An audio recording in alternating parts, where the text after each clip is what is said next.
Përshëndetje zonja dhe zotrinj, ky është edicioni i parë informativ këtu në ekranin e kanalit 7, ndër të tjera do të ndiqni. Aksident tragjik në Vor, 4 të rinj, 2 prej të cilëve vëllezër humbën jetën pasi makina e tyre u përplas me një betoniere dhe shpërtheu në flak. Tjetër akuzë nga SPAK për Erion Veliaj, kryebashkiaku i Tiranës në nënhetime dhe përfutjen e sendeve të ndaluara në Qeli. Kryeministri Rama thotë se integrimi evropian është një çështje ekzistenciale për Shqipërinë. Bashkë me antarësimin merr fund edhe këneta opozitare.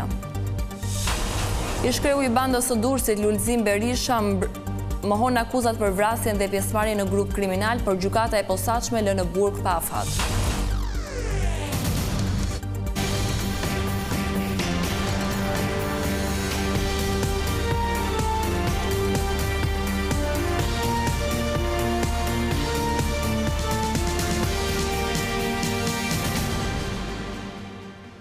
Do të vjojmë gjërësisht me lajmet.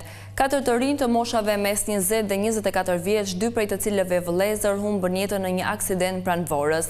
Makina e tyre goditi nga pas një betoniere dhe shpërtheu në flak duke u djegur plotësisht. Policia shoqëroi shoferin e betonieres ndërsa dyshohet se shkaki i përplasjes fatale u bë shpejtësia e lartë e autoveturës.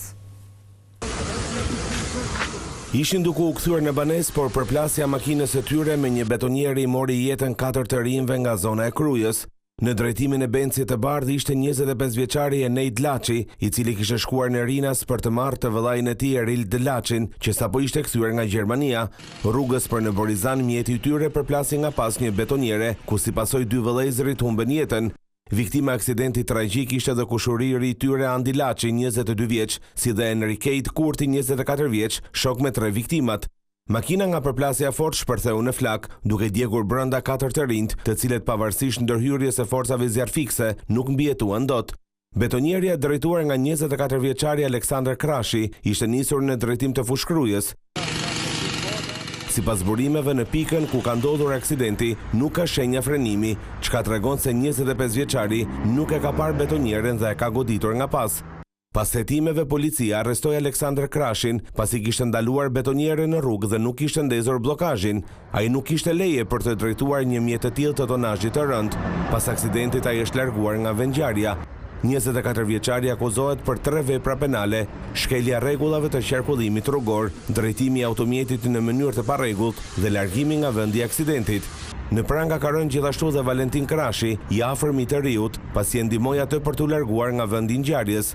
I arrestuar nga policia është dhe Daniel Koxha, menaxheri i firmës së betonit, pasi rezultoi se nuk kishte marrë masa për pajisjen e betonieres me dokumentacionin e nevojshëm për qarkullim dhe kishte punësuar Krashin pa patur leje drejtimi për këtë kategori mjetësh. Hetimet tregojnë se makina ka shpërthyer në zjarr për shkak se ishte me motor benzin gaz. Trupat e pajet janë zjarr të karbonizuar dhe janë transportuar në morgun e Tiranës. Një nga të rinjt postonte gjithashtu video në rrjetin e tij social me makina të ndryshme, ku udhëtonte me shpejtësi tej normave të lejuara.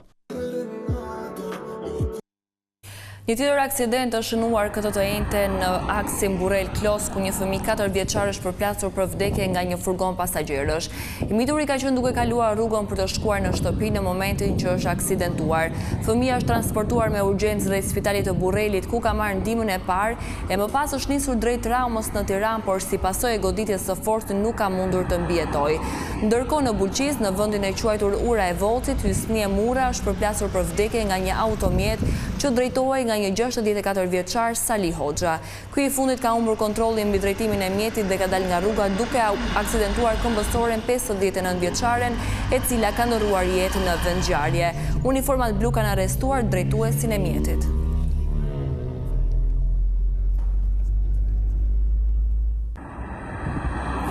SPAK-i faturoi një tjetër akuzë kryebashkiaku të Tiranës, përveç korrupsionit dhe pastrimit të produkteve të veprës penale, ai do të përballet edhe me futjen e sendeve të ndaluara në Qeli. Ndërkohë këtë të njëjtë Erion Veliaj dëshmoi përpara hetuesve të prokurorisë së posaçme. Rëndohet pozita ligjore e kryebashkiakut të Tiranës, Erion Veliaj. Prokuroria e posaçme dyshon se ka kryer edhe një tjetër vepër penale, atë të futjes së sendeve të ndaluara në Qeli, që e kryer në bashkëpunim, parashikon një dënim nga 5 deri në 10 vjet.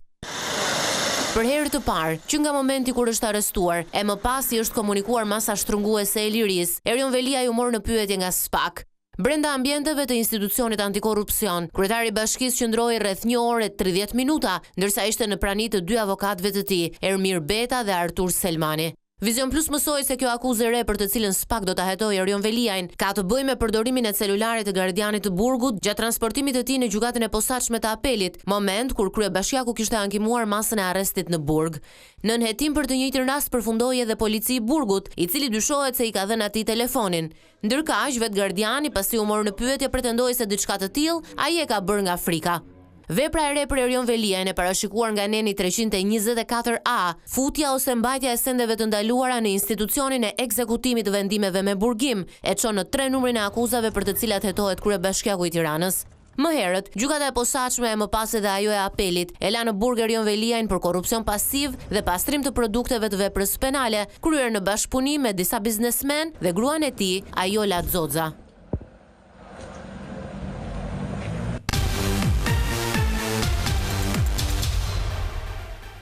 Një çështje ekzistenciale e quan Edi Rama antarësimin e Shqipërisë në Bashkimin Evropian. Ky protesta kryeministri do t'i jap fund edhe kënetës opozitare të drejtuar nga Sali Berisha. Çështje ekzistenciale. Gjatë bashkëbisedimit të radhës në rrjetet sociale, kryeministri Edi Rama u ndal sërish tek integrimi në Bashkimin Evropian, duke cilësuar atë një çështje ekzistenciale. Sipas tij nuk ka rëndësi se kush do tulet për herë të parë në tryezën e BE-s, për sa kohë do të vendoset emri Albania dhe shpreh besimin se do të jetë një kryeministër nga Partia Socialiste. Futja e unë në Bashkimin Evropian, bashkimi me atë familje të madhe është një çështje ekzistenciale. Nuk mund të rrim veç, nuk mund të rrim jashtë, nuk mund të jemi delja që e ha ujku. Duhet futemi aty e kemi vendin, a jam unë që shkoj atje dhe ulem për herë të parë tek ajo Albania, apo është dikush tjetër, kjo nuk ka pikë rëndësie. Unë ama do ta vë atë Albanin atje. Do ta vë aty edhe do ta marr për dorë kush tjetër. Çfarë do të jetë ai që do jetë? Unë besoj që do jetë socialist. Unë të jetë socialiste. Kryeministri ka ironizuar koalicionin e Sali Berishës duke ju referuar si koalicioni kënetës madhështore, i cili do të marrë fund me integrimin në BE. Flas për kënetën, këneta, aleanca për kënetën madhështore. Dhe jam shumë i prekur që kujtim Gjuzi, që posedon të vetmen gjë madhështore që kanë atë aleancë, mustaqet e tij, është lënë më njanë. Dhe patjetër jam ndjer keq kur kam parë Selami Jenisherin, i cili e ka denoncuar koalicionin me fjalët më të rënda dhe është shkëputur prej tij. Ata janë qepur Shqipërisë këmba këmbës kaq që viti 1912. Ndryshojnë vetëm fytyrën, ndryshojnë emrin, ndryshojnë temat, po është e njëjta kënet. Është e njëjta kënet, është e njëjta specie që e përndjek Shqipërinë dhe me cilën do mbyllet filmi në momentin që do hyjmë në Bashkimin Evropian. Rama përmendi edhe disa nga projektet që po zbatohen në qytetet të vendit, si investimet në Bregdetin e Lezhës, që sipas tij do të bëhet si ai i Spanjës. Reforma në drejtësi do të ribëhet nëse Partia Demokratike vjen në pushtet. Sali Berisha tha se drejtësia aktuale është politike, njësoj si në diktaturë. Sipas tij, sot qytetarët presin në gjykata edhe 15 vjet për të marrë një vendim. Kryetari i Partisë Demokratike Sali Berisha përsëriti vullnetin për të zhbërë reformën në drejtësi. Berisha shfrytëzoi ceremoninë ku të rinjtë e PD-s prezantuan librin e zi të rilindjes, që është një broshurë ku janë të përmbledhura kritikat për qeverinë socialiste. Dhe nga kjo ceremoni, Berisha deklaroi se drejtësia sot është njësoj si në diktaturë, ndërsa opozita është e vendosur ta ndryshojë sistemin e drejtësisë. Nuk ka proces ligjor të ndershëm qofse ti pret 15 vite për të marrë vendimin. Nuk ekziston. Dhe u dashka ne të pranojmë të lam qytetarët tanë pa sistem drejtësie për një akt korrupsioni ndërkombëtar të papar. Kur? Kreu i PD-s nuk e përmendi SPAK-un, por theksoi se opozita nuk do të pranojë një prokurori politike. Ju mor që bërtisi, ju të them këtyre që bërtasin nga mëngjesi gjerë ndark, se po sulmohet sistemi. Jo më po mbrohen qytetarët. Se kjo është një krim i shëmtuar, të lësh një popull pa proces gjyqësor të drejtë, I ke bërë gjëmën ati populli. Ndaj dhe reforma do bajnë, ne do reformojmë. Nuk është çështje hakmarrje, kategorikisht. Por çështja është se prokuria politike është diktaturë. Më pas, gjatë një takimi me qytetarët në njësinë numër 8, Berisha ironizoi zhvillimet e fundit në Bashkinë e Tiranës. Njëri shkon dhe e mërën atë Anuel Aristanin, tjetri e shkarkon. Velia e shkarkon dhe e mërën një tjetër aty këtë. Ato e në funksionet të Këshillit Bashkiak, ku do as Trams as Velis, duhet të mlidhet Këshilli Bashkiak i qytetit dhe të emroj kush do kryej funksionet. Po betej mafiozësh. Prej 10 shkurtit, kur kryetari i Bashkisë së Tiranës u arrestua, Partia Demokratike ka kërkuar shkarkimin e Erion Veliajt dhe votimin në Këshillin Bashkiak të nënkryetarit që do të ushtrojë detyrën e Veliajt. Komisioni i Zgjedhjeve i ka dhënë fund përcaktimit të rregullave mbi votimin e emigrantëve. Fleta e votimit për zgjedhjet e 11 maj do të dërgohet shqiptarëve të diasporës në fillim të prillit. Komisioni Qendror i Zgjedhjeve miratoi sot 3 aktet e fundit që lidhen me votën e diasporës, duke i dhënë fund kështu procesit të përgatitjes së rregullave për zgjedhjet e 11 majit. Akti i parë që kaloi me unanimitet Komisioni Rregullator ka të bëjë me dërgimin e fletës së votimit tek shqiptarët që jetojnë jashtë vendit dhe mënyrën si ata duhet të dërgojnë fletën me postë. KQZ do të nisë dërgimin e fletës së votimit në diasporë në fillim të muajit prill dhe emigrantët këshillohen që brenda 3 ditëve pasi marrin fletën e votimit ta plotësojnë dhe ta kthejnë. Votuesit në asnjë rast nuk duhet të bëjnë shënime mbi zarfet e votës, por vetëm duhet të votojnë në fletë. Po ashtu nëpër zarfe nuk duhet të futet asgjë tjetër veç fletës dhe zarfeve mbështjellës. Sipas kodit zgjedhor, asnjë vot që mbërrin pas orës 19 të ditës së zgjedhjeve në Tiranë nuk do të numërohet. Këto ditë pritet që KQZ të përzgjedhë edhe kompaninë postare që do të jetë përgjegjëse për votën e diasporës dhe është menduar që zarfi zgjedhor t'i dorëzohet personalisht në dorë vetëm votuesit.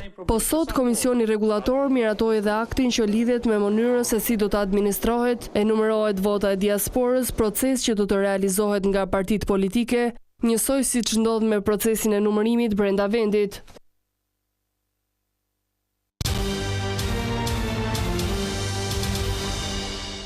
Apeli posaçëm Lano Qelisa Fat Bajrin që u arrestua në 21 shkurt për vrasjen e Fat Bartlicit, ngjarje ndodhur në vitin 2018.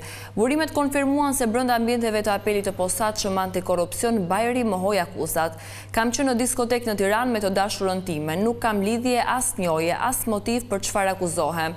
Jam hetuar në 2018 për këtë çështje, shkova në burg, tani prap në burg, mësohet të ketë thënë ai.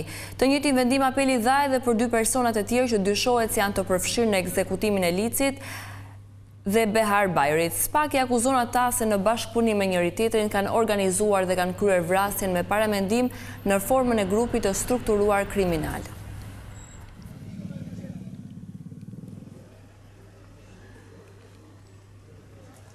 Gjykata e posaçme la në burg pa afat i shkreun e bandës së Durrësit Lulzim Berisha.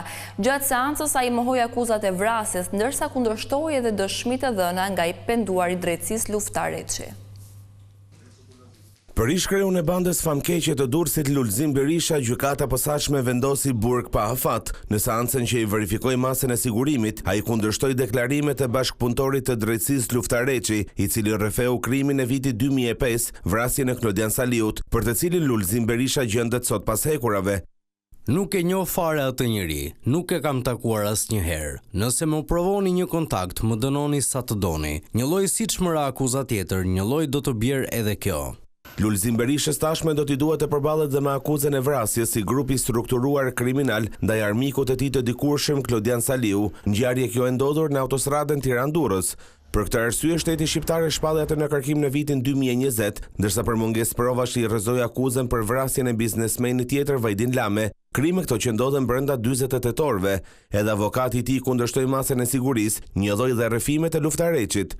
Jashtë quajturi bashkëpunëtori drejtësisë Luftar Reçi, një mitoman permanent, që nga dita që është futur në sistemin e burgjeve, deri më sot, bën kërkesa dhe krijon artifica duke mashtruar institucionet shtetërore.